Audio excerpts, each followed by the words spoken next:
Shalom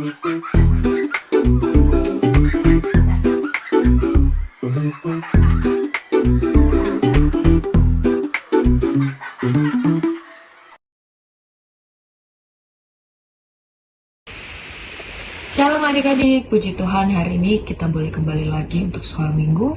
Terlebih kita mau sama-sama belajar mengenai firman Tuhan. Nah sebelum Kak Anya menjelaskan atau menceritakan firman Tuhan hari ini, Kak Anya mau tanya dulu nih ke adik-adik. Adik-adik ada yang tahu nggak ya, hewan apa yang sering dijuluki sebagai Raja Hutan? Hewan apa ya? Jerapah. Hewan beruang. Ular? Atau hewan apa? Ada yang tahu? Ya, betul sekali. Hewan singa. Hewan singa ini sering banget dijuluki sebagai raja hutan. Karena kenapa?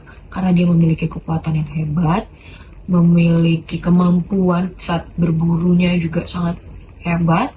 Dia mempunyai badan yang kuat, berlarinya sangat cepat, dan juga punya taring dan cakar yang luar biasa gitu ya. Tapi di balik kekuatan yang begitu hebat, ternyata ada sisi baiknya dari si singa ini loh. Dia juga adalah hewan yang setia dan sangat penyayang kepada kawanannya, terlebih pada anak-anak singa gitu ya. Dia tidak sesama singa, dia tidak sombong gitu ya. Jadi dia tetap sayang dan penyayang. Tapi kali ini Kak Anya bukan cuma mau sekedar kasih tahu ke adik-adik mengenai raja yang hebat, yaitu Raja Singa itu, tapi ada satu sosok yang jauh lebih hebat. Seseorang raja yang jauh lebih punya kekuatan dan kuasa yang lebih hebat. Ada yang tahu raja siapa namanya? Ya, betul. Raja Yesus. Dimana Tuhan Yesus kita sendiri. Nah, adik-adik, Tuhan Yesus itu sering sekali kita dengar dengan sebutan raja. Adik-adik tahu ya, kalau udah disebut raja kan berarti dia punya kuasa yang hebat, punya kekuatan yang luar biasa. Dia punya status bukan sekedar sebutan nama raja biasa. Tapi karena dia mempunyai kuasa dan kekuatan yang hebat, makanya dia layak disebut sebagai raja. Nah, tapi raja di sini bukan hanya mau menceritakan tentang kekuatannya yang begitu ajaib, tapi ada satu kekuatan yang Tuhan Yesus itu yang jauh lebih kuat dan hebat.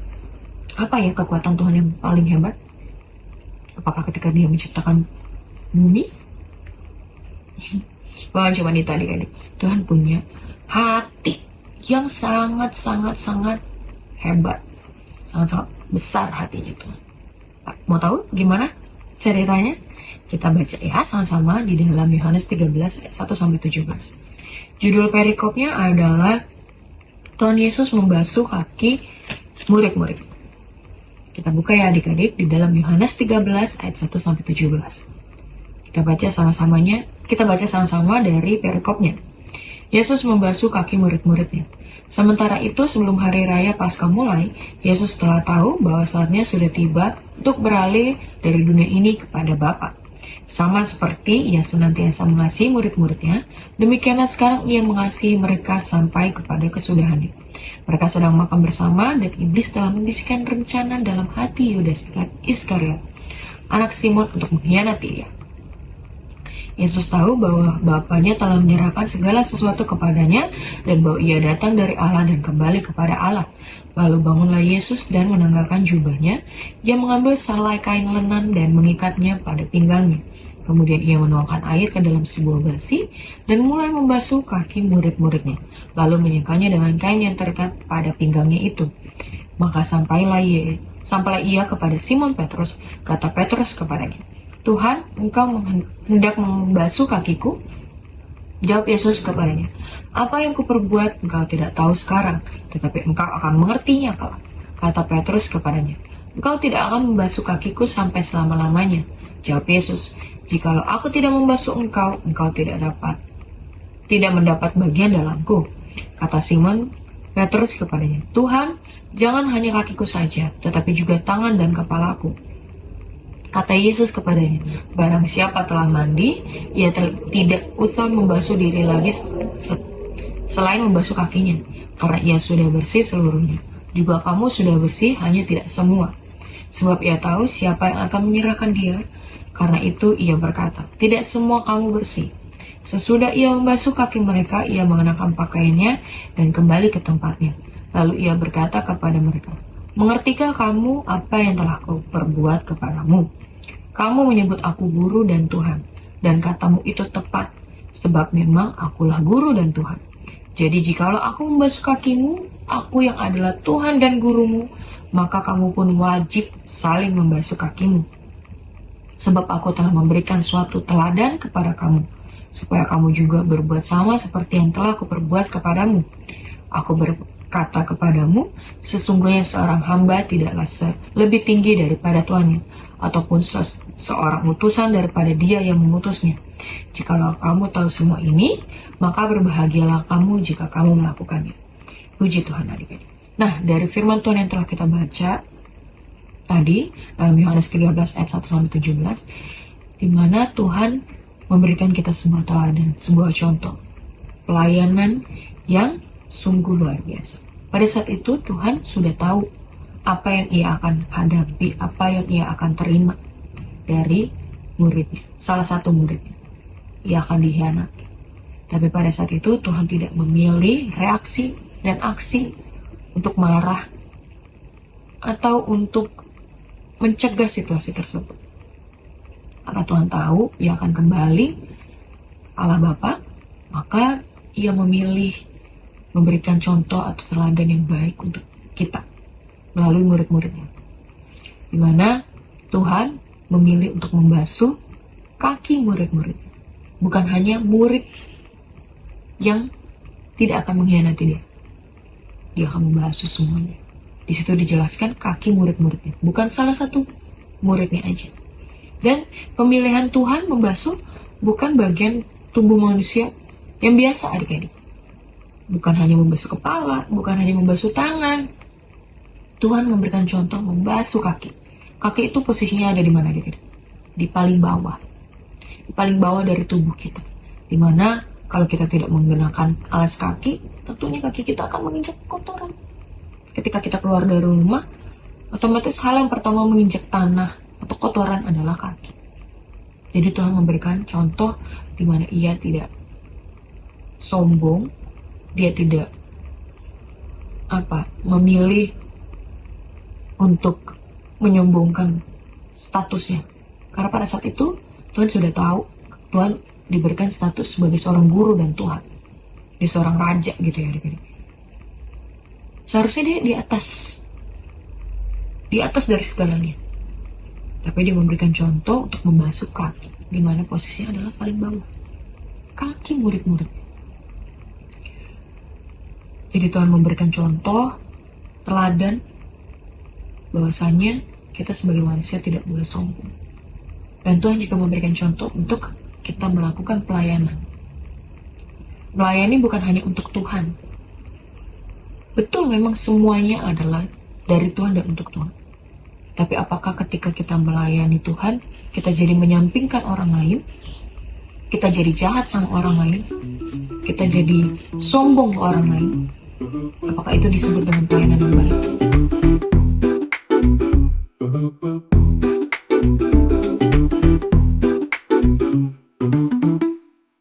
Contohnya ya, kita di gereja dipercayakan sama Tuhan untuk bisa melayani di mimbar. Baik itu bernyanyi, baik itu main alat musik. Apakah kita jauh lebih berharga dan hebat daripada teman-teman kita yang melayani di belakang? Seperti tim-tim multimedia yang gak kelihatan dari kamera. Apakah kita jauh lebih berharga? Tentunya enggak. Semua pelayanan kita hanya fokusnya kepada Tuhan. Apapun talenta yang Tuhan berikan, apapun pelayanan yang Tuhan percayakan, itu semuanya hanya untuk Tuhan, bukan untuk kita menyombongkan diri kita. Apakah ketika kita ke gereja berangkat dengan mobil yang bagus, kita jauh lebih berharga dan lebih hebat dari teman-teman kita yang mungkin ke gereja hanya naik kendaraan umum atau ada yang jalan kaki? Apakah itu membuat kita jauh lebih hebat dari mereka? Tentunya enggak ya. Kita harus singkirkan semua pikiran itu dari pikiran kita, dari hati kita. Karena Tuhan saja yang adalah Raja, yang adalah Guru, yang adalah Tuhan. Dia lebih banyak alasan atau aspek yang bisa ia jadikan kesombongan. Tapi Tuhan tidak melakukan itu. Tuhan justru memberikan contoh suatu hal yang bahkan manusia aja gak bisa terima dalam pikiran kita. Seharusnya ketika Tuhan tahu dia akan dihianati, bisa aja kita sebagai manusia mikir, ya Tuhan marahin aja dong muridnya. Tuhan tunjuk dan permalukan orang itu supaya dia tidak mau melakukan pengkhianatan ke Tuhan. Tapi pada saat itu Tuhan memberikan contoh dan teladan yang jauh lebih hebat. Tuhan bisa aja marah ke anak itu, ke murid itu. Tapi Tuhan tidak memilih itu. Tuhan justru menunjukkan kasih dia yang begitu luar biasa, yang gak akan bisa dimengerti oleh pikiran semata manusia. Tapi kali ini Tuhan mengajarkan kita untuk kita memahami sesuatu yang hanya bisa kita pahami dan mengerti lewat hati kita, iman kita. Jadi yang pertama, memang Tuhan itu adalah Tuhan yang maha tahu.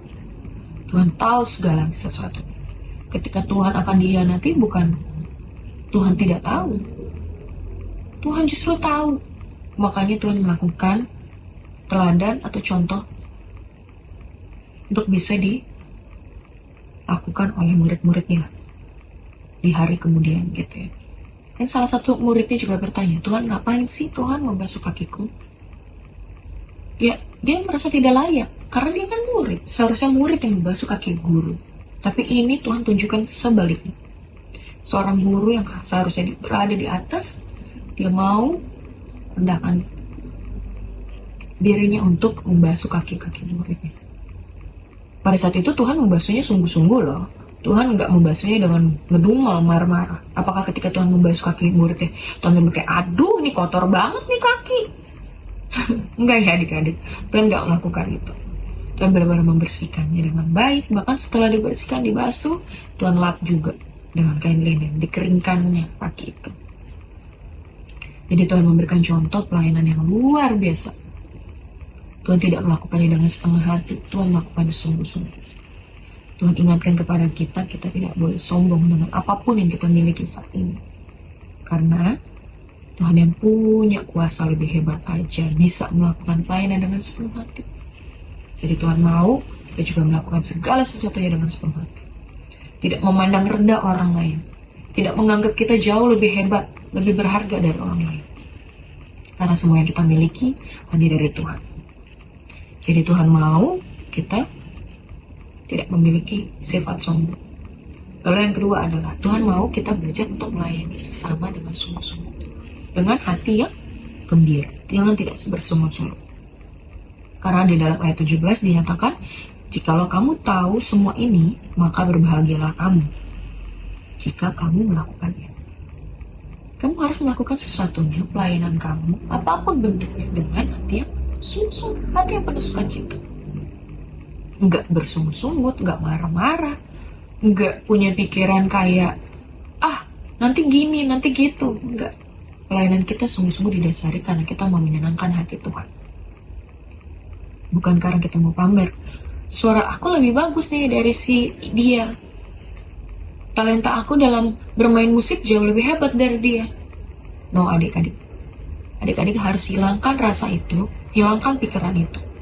Kita mau belajar melayani dengan sungguh-sungguh. Pelayanan bukan hanya ketika kita melakukannya di gereja, tapi di sepanjang kehidupan kita. Kita ketemu orang di luar sana, orang yang gak kita kenal gitu ya. Tapi kalian ngeliat dia, wah dia kemana-mana cuman naik sepeda. Atau dia kemana-mana bukan cuma jalan kaki. Dia gak lebih berharga dari aku yang kemana-mana bisa naik mobil. No, adik-adik, tidak boleh ya. Tuhan sangat melarang hal tersebut. Tuhan mau kita menghargai sesama manusia. Saling sayang, mengasihi. Jadi Tuhan kasih teladan hari ini kepada kita semua untuk kita melakukannya. Bukan sekedar mendengar aja saat ini lalu lupa ketika firman Tuhan ini selesai disampaikan. Tapi Tuhan mau kita menjadi pelaku firman-Nya yang setia. Karena Tuhan aja yang punya kuasa, kekuatan, kemampuan yang jauh lebih hebat dari kita. Dia yang punya semuanya. Tapi Tuhan tidak memilih untuk menjadi seorang raja, seorang guru, seorang Tuhan yang sombong. Justru Tuhan menunjukkan kasih-Nya yang begitu luar biasa kepada murid-murid. Dia mau merendahkan dirinya dengan membasuh kaki murid-murid. Tapi nggak semata-mata adik-adik mikirnya kayak, oh berarti pelayanan benar adalah ketika kita membasuh kaki murid-murid. Jadi adik-adik mikirnya, oh nanti aku kalau ketemu temanku pas mau masuk gereja aku cuciin kakinya. Enggak ya adik-adik, enggak kayak gitu juga gitu loh. Maksudnya adalah kita benar-benar melayani tidak pandang siapapun orangnya. Mau dia terlahir dari keluarga yang sangat kaya raya atau memang dia berkekurangan, Tuhan mau kita sama saling sayangnya, menghormati, menghargai. Jadi ketika kita melakukan pelayanan, hidup kita juga harus benar sesuai dengan firman Tuhan.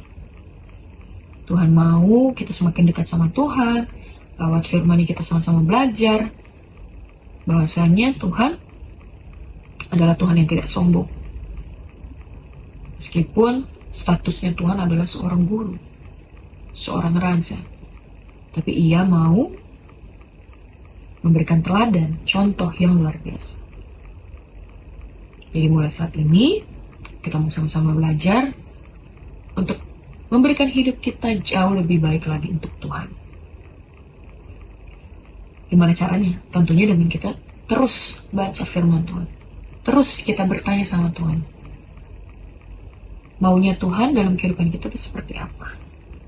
Ketika kita sering ngobrol sama Tuhan lewat doa, kita kan semakin tahu nih, maunya Tuhan tuh apa dalam kehidupan kita, visi misinya Tuhan tuh apa dalam kehidupan kita, pelayanan yang seperti apa yang Tuhan mau kita lakukan. Kita juga minta sama Tuhan untuk memberikan selalu kewaspadaan, supaya kita tidak menjadi orang yang sombong, yang lupa diri. Ketika Tuhan percayakan suatu pelayanan, ketika Tuhan percayakan sebuah berkat, kita tidak menjadi sombong. Kita terus percaya dan lakukan semuanya berdasarkan hati yang tulus dan sungguh-sungguh. Tidak ada rasa marah, bersungut-sungut, atau ada rasa penyesalan dalam diri kita ketika kita melayani Tuhan, melayani sesama.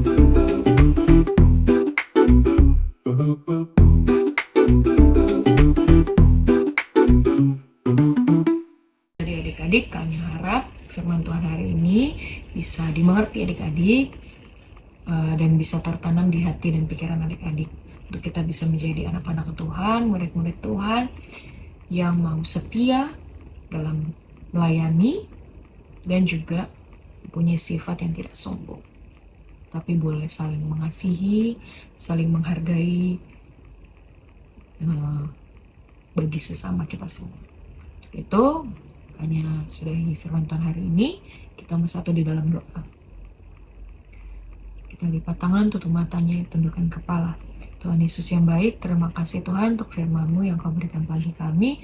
Kiranya firman ini boleh terus tertanam di hati pikiran kami, dan kami Tuhan boleh menjadi pelaku firman-Mu di sepanjang kehidupan kami hingga kami dewasa nanti Tuhan Yesus. Terima kasih Tuhan, terima kasih. Inilah doa pengucapan syukur kami hanya dalam nama Tuhan Yesus Kristus. Haleluya. Amin. Puji Tuhan adik-adik. Tuhan Yesus memberkati.